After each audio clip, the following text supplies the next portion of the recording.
The Crown Prince of Eastbrook, Julian, was my fiancé. Yet he never once looked at me. He was too busy chasing after his childhood sweetheart. I didn't let it bother me. In our world, UDU is hardly headline news. Then he marched that sweetheart right up to me and broke the engagement in front of everyone. Serena, the one I love is Ivy. Kill the idea of ever marrying me. I'm done. Our engagement is over. Your family's pedigree is solid. After the break, you can still land another dynasty. I curved my lips in a frigid smile. Needing this match had never been the Vance Aries me. If he wanted out, I'd hand him the exit. But Eastbrook would be getting a brand new crowned prince. Before we go on, subscribe to the channel and tell us in the comments where you're listening. Julian's birthday gala. I arrived as the fiancé, dressed to kill, and had just lifted a flute of champagne when Julian strode up with Ivy on his arm. Arrogant, loud and center stage. Serena, the woman I love is Ivy. Give up on marrying me and breaking our engagement. If the Vance family has any class, you'll step aside. Do that and I might actually respect you. Only A's to the Vance shipping empire. I'd come east for college and to take my promised husband's measure. Since my plane touched down in Manhattan, Julian had treated me like wallpaper while he played house with his little soulmate. Again I shrugged. Players play. I'd assumed the crowned prince would still grant his bride-to-be basic courtesy. Instead, he chose his own birthday stage to dump me, banking on the fact that solo amid a sea of stairs, I'd swallow the humiliation. My expression didn't flicker. Softly I asked, Julian, by ending things here and now, did you stop to think I'd become the laughingstock of every boardroom from here to the Hamptons? The marble hall, crammed with guests, was so quiet you could have heard an ice cube melt. Every stare skewered the three of us in place. Ivy shrank under the spotlight, whispering, Julian, Morgan's right. This isn't the place. Think how this makes the Vance family look. We love each other, but we can't turn her into a punchline. I'll leave for Europe tonight. I won't let them drag your name through the mud. She twisted free and made for the door. Julian yanked her back, folding her against his chest like fragile china. Ivy, love is a two-person stand. I protect you always. Only then did he glance my way, a frown carved deep. Serena, we never had a spark. 2 years engaged, 2 continents apart, 0 FaceTime. You've been in the city almost a year. We've met twice. The Vance name carries weight in Hong Kong. You don't need some Eastbrook crown to matter, right? Every sentence sounded like logic. Underneath it was cowardice coded in cheap disrespect. My voice dropped to a blade. You want free? You're free. From this moment, no vows, no claims. Just remember, Julian, regret cuts deeper than champagne. I slid the emerald bangle from my wrist and held it out. He motioned a servant to fetch the jadeite signet ring my family had given. Once I verified its green flash, I set down my glass and turned to leave. Ivy's trembling voice caught me. Morgan, I'm sorry. Tears shimmered, her frame shaking as though I twisted the knife. I didn't stay for the performance. Ellis, I'm the one who just got dumped. Why the tears? Afraid I'll refuse to sign off on your fairy tale? Or are you so generous you gift me the crown you supposedly don't care about? You two got what you wanted. You should be celebrating. The triple volley cracked her woe is me mask. She shook her head, cheeks blotched. You've misunderstood. I never meant to shame you. Julian broke the engagement on his own. Someone like me could never match him. You two would have ended up together anyway. Why mock me when you already know that? Julian's face twisted in protective anguish. He bent to her ear. In my eyes, you're priceless. Paperwork be damned. The ring is off my finger. My wife will be you. Then cold eyes flicked to me. Serena, you resume us intact. Go fish in the same tank. Half the trust fund boys in there would bite. Want me to introduce you? Another icy smile. Needing this alliance had never been the Vance way. He wanted a new leading lady. Eastbrook would be getting a new crown prince. Say the matchmaking. Sterling. My next move is already plotted. Good evening. I walked out of Sterling at a stately pace. Behind me, murmurs rose, some pitying, most praising Julian's bravery. The prince must really love his little Cinderella to jilt Morgan in public. Standing up to the Vance dynasty for love. Respect. Poor Morgan. So close to the throne. Now just gossip fodder. Love's a roulette wheel. Tonight it landed on passion, not pedigree. I let the commentary float away like stale cigar smoke. I slid into the waiting black Maybach and speed-dialed Dad. He exploded. That punk dared humiliate you. I'll fire up the chopper and be in Eastbrook before dessert. If his mother hadn't pulled your mom out from under that delivery truck, I'd never have betrothed you. Without our backing, the Sterlings would never have hoisted him to crown prince status. He was right. Julian's mother had been Charles's kept mistress. The family whisked the baby away the moment he drew breath. For years she stayed hidden, terrified he'd learn the truth and disown her. Then the accident.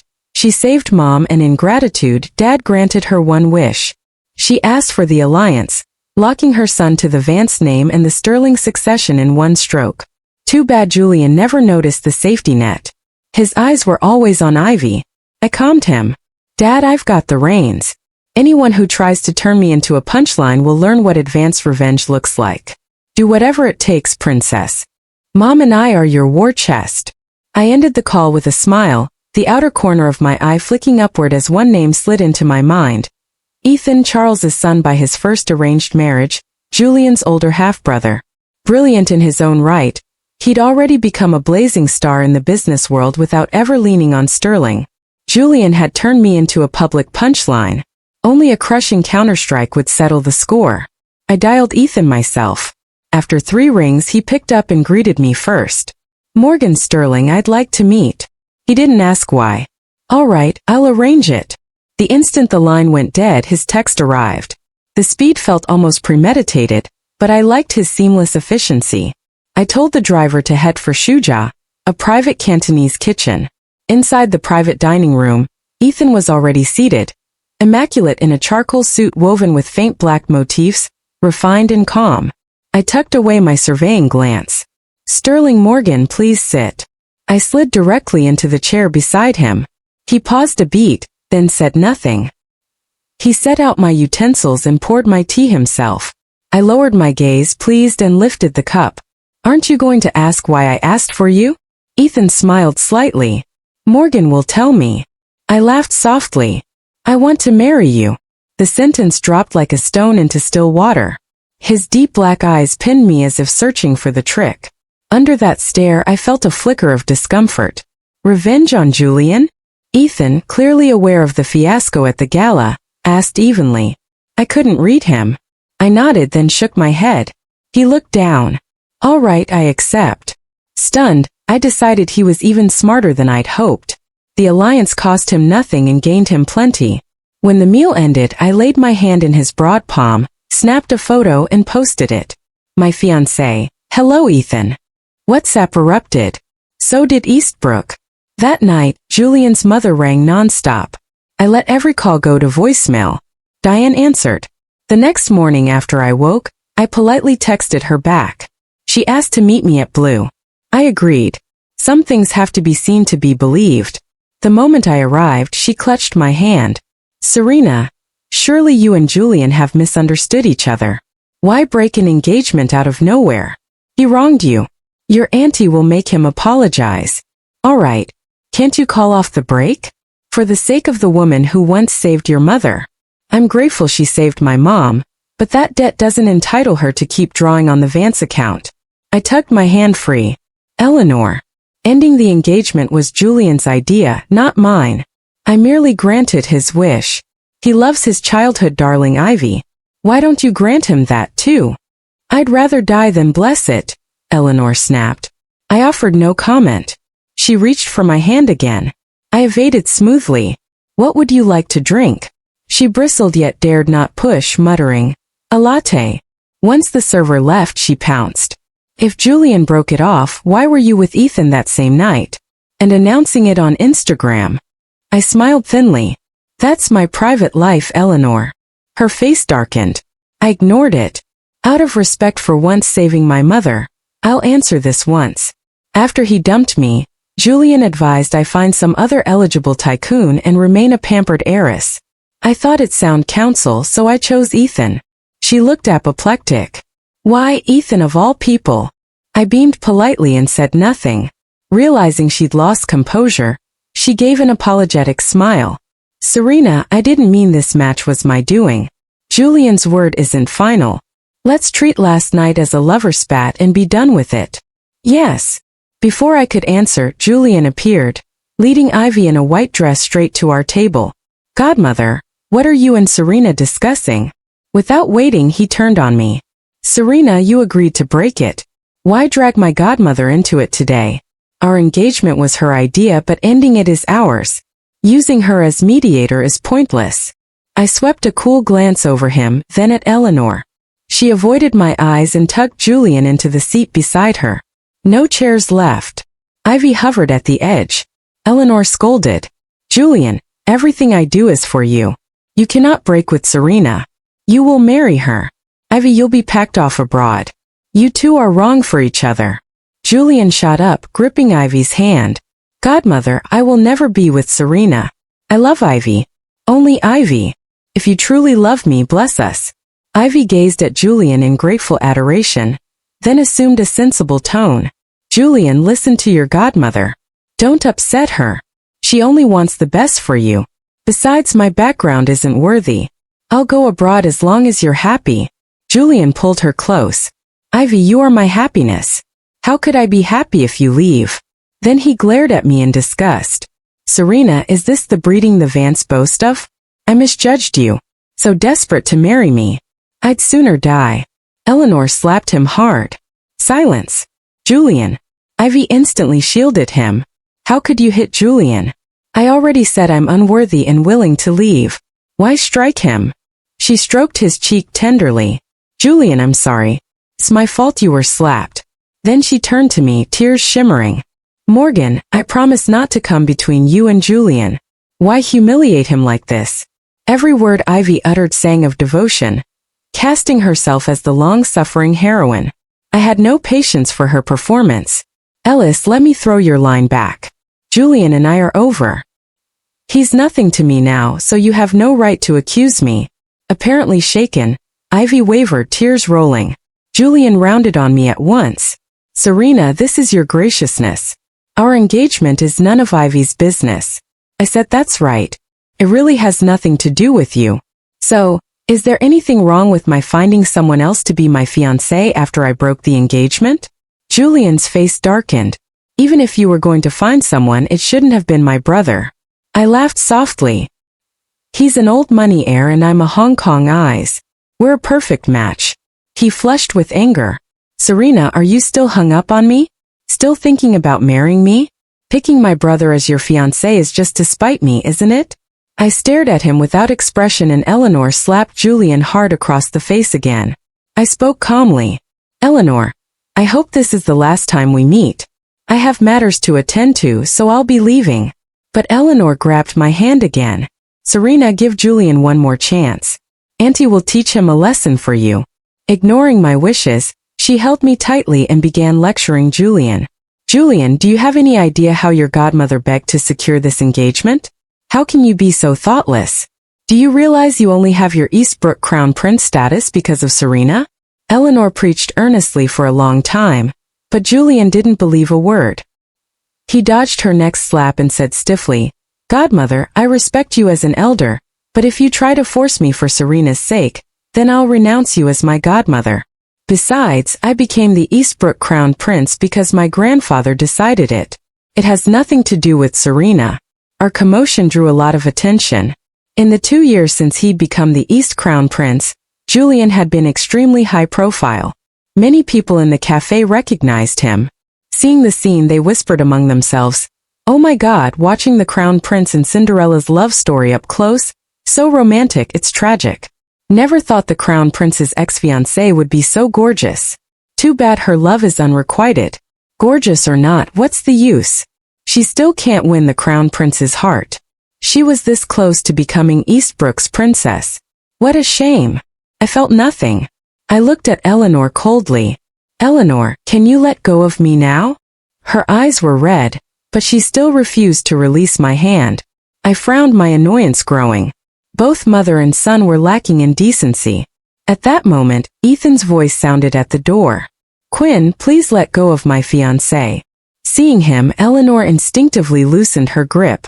Ethan walked up to me, took the hand Eleanor had clenched and gently massaged it. Does it hurt? It hurts. He frowned slightly and swept a cold glance at Julian. Julian, is this the gentlemanly etiquette Sterling taught you? Standing by while your godmother bullies an innocent woman. Julian looked at Ethan defiantly. Big brother, what happens between Serena and me is none of your business. So what if you're the eldest son? You're still the loser I beat.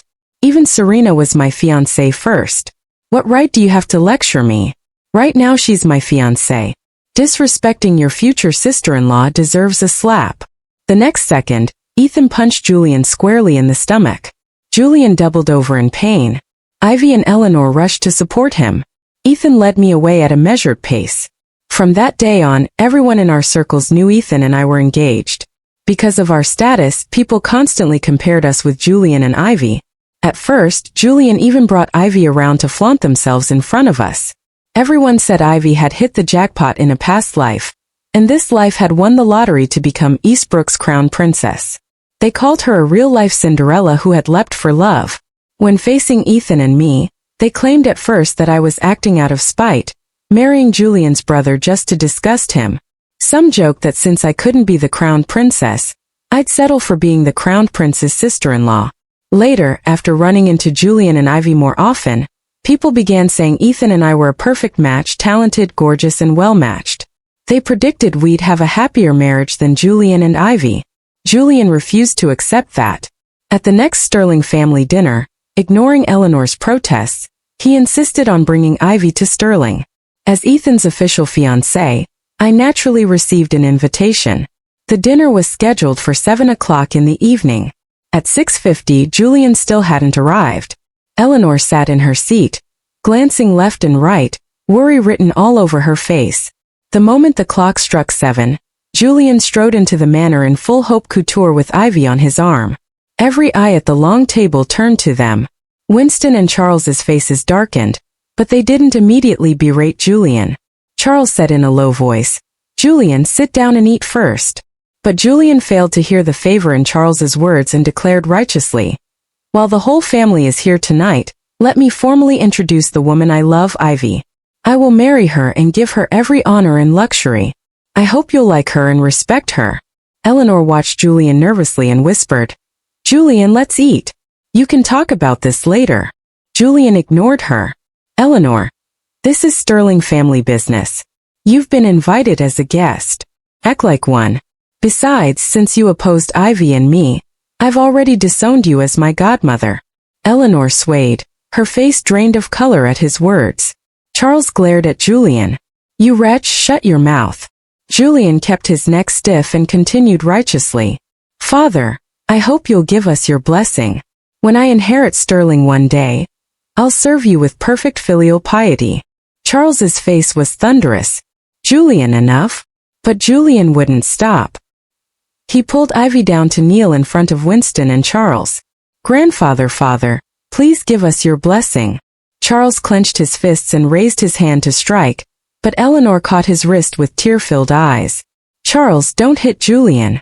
Charles did harbor some genuine feelings for Julian's mother, so at her plea, he restrained himself. Yet this was Sterling. If Charles wouldn't act, Winston had no intention of letting Julian off. Charles turned to me apologetically. "Serena, I apologize for this spectacle." Shook my head.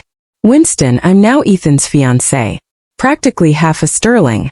Family matters stay in the family. No need to stand on ceremony." "I won't laugh." My tactful words made Winston beam.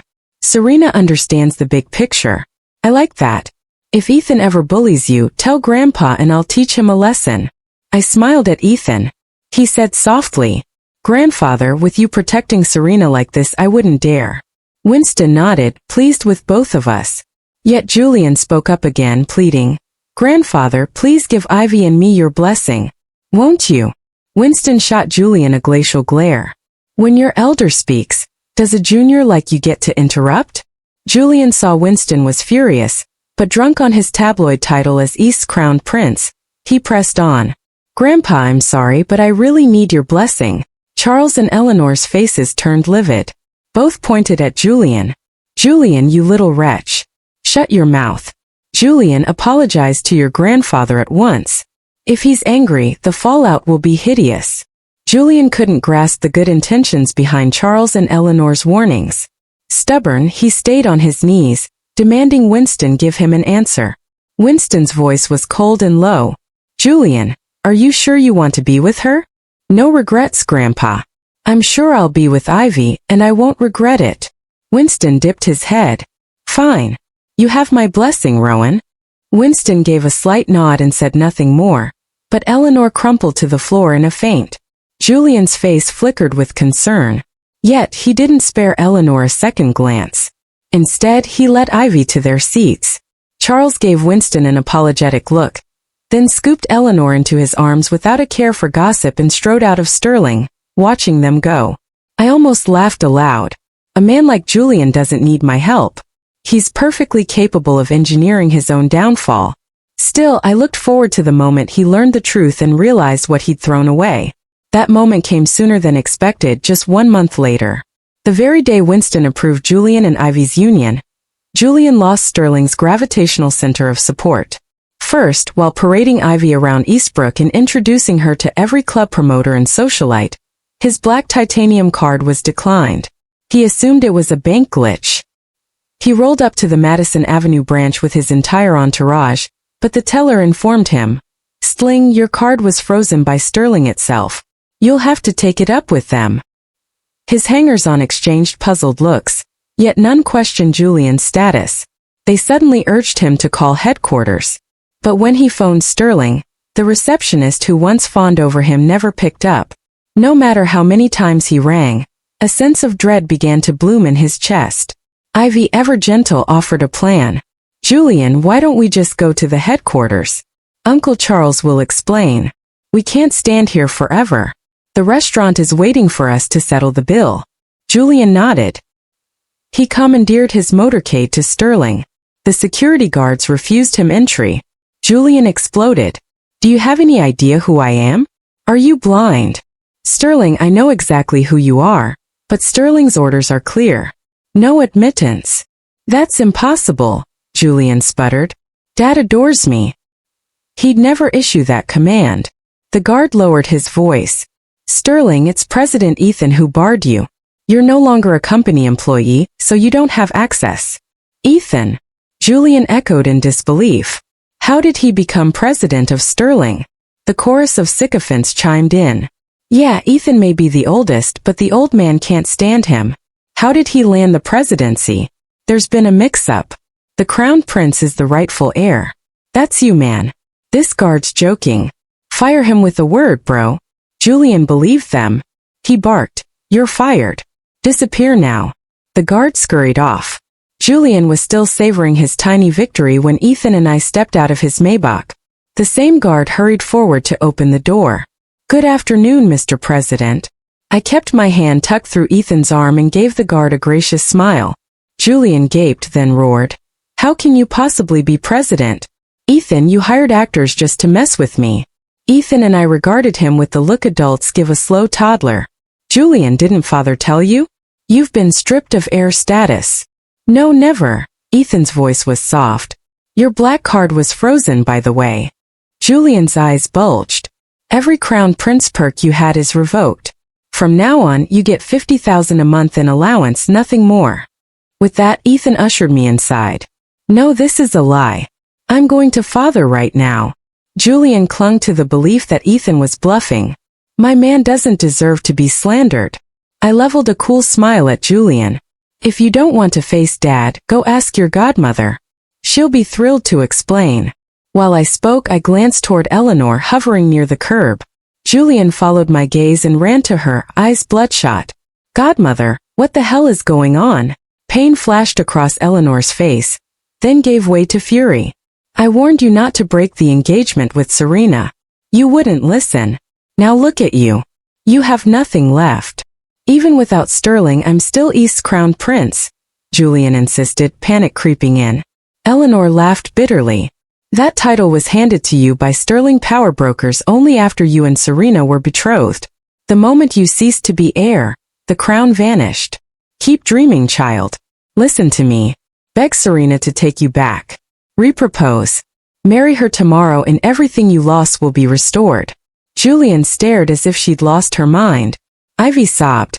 Godmother, am I that worthless? Julian introduced me to every gatekeeper in this city. Yet you want him to discard me. I'd rather die.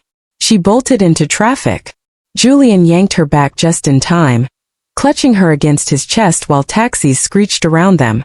Eleanor stamped her heel in disgust. Julian, mark my words. You will regret this. I won't, he shouted. Fortune timed its punch perfectly. Winston arrived with Charles for an unscheduled board tour. The sight of Julian's ragtag entourage blackened both men's faces. Charles didn't waste words. He lunged and pummeled Julian with fists and wingtips. Julian held yet shielded Ivy so not a single blow touched her. When Charles finally stepped back-winded, he barked, Julian, you are not welcome here. Julian frowned. I'm the crowned prince of Eastbrook. Why the hell can't I walk into my own family's company? You've been milking that crown prince title for every perk it could buy you. Now that I want to be with Ivy, you're just going to toss me out like yesterday's trash. Even if I'm no longer the sterling heir, I'm still a sterling son. What right do you have to bar me? Ethan said you don't get past the door, so you don't get past the door. Winston's answer cracked like a whip. Julian glared. Grandfather, you're biased. Winston snorted. Damn. Right, I'm biased. If you hadn't been engaged to Serena, I would never have let an illegitimate son near the sterling throne. If your mother hadn't begged for that Vance alliance, if your father hadn't dropped to his knees, I'd never have signed the papers making you heir. Illegitimate. Julian's face drained of color. Winston had obviously run out of patience for family secrets. That's right. Illegitimate, Winston said, voice iced. If you want the gory details, ask your father and your godmother. You call me grandfather, so I'll give it to you straight. Your godmother is your real mother. Julian staggered. Eleanor caught his arm before he hit the marble. Winston flicked a dismissive glance at them and kept talking. And you were never the crowned prince of this city. You only got to play dress-up because Serena allowed it for 2 short years. That crown prince label was a stage prop your parents shoved you into. But cardboard crowns melt under real spotlights. With that, Winston stepped through the revolving doors. Ethan and I were right behind him. I was in the mood for a show. Ethan read my mind. He murmured an excuse about escorting me out, then pulled me into the alcove just inside the entrance where the security cameras couldn't see us. The entourage that had strutted in behind Julian exchanged mortified glances. As they filed out, every single one cut Julian with a scornful glare. None of them spoke. Their eyes did the swearing for them. Julian stood chalk white, voice cracking. Dad, godmother. Mom, what the hell is going on? Charles delivered a brutal backhand that snapped Julian's head sideways. Your mother built you a perfect road to the throne, but you had to throw it away for Ivy. Now you own absolutely nothing. Grandfather despises bastards. Pack your bags. You're about to be homeless. Between those words and the sting on his cheek, Julian finally believed the label illegitimate. Still, he clung to confusion. Serena's just a mid-tier shipping heiress from Hong Kong. I love Ivy. What was so wrong with breaking the engagement? Vance tops every old money scoreboard on the eastern seaboard.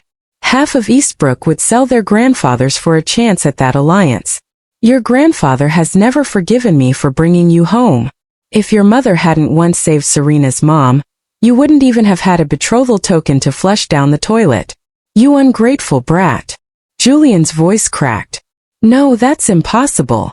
Eleanor stepped forward. Every word is true, Julian. If you don't want to lose it all, get on your knees and beg Serena. Her advice flipped a switch inside him. He squared his shoulders. Mom, I'll make her forgive me. Then softer, Ivy, wait for me. Once I'm the crowned prince again, we'll be together. Ivy's eyes glistened. Julian, I understand. I'll wait with you. These two were simply. I was livid. I grabbed Ethan's sleeve and marched straight back to the entrance. Julian, stop hallucinating. There is 0 chance of us ever happening again. Our engagement was charity repaid for a life your mother once saved. In 2 years your side milked plenty of perks. Consider the debt paid in full. I warned you. Break it and don't come crying later. Julian didn't bother listening. He spoke like he was granting me a favor. Serena, I've always loved you. You only went after my brother despite me, right? Well, I'm ready to take you back. Keep being my fiancé.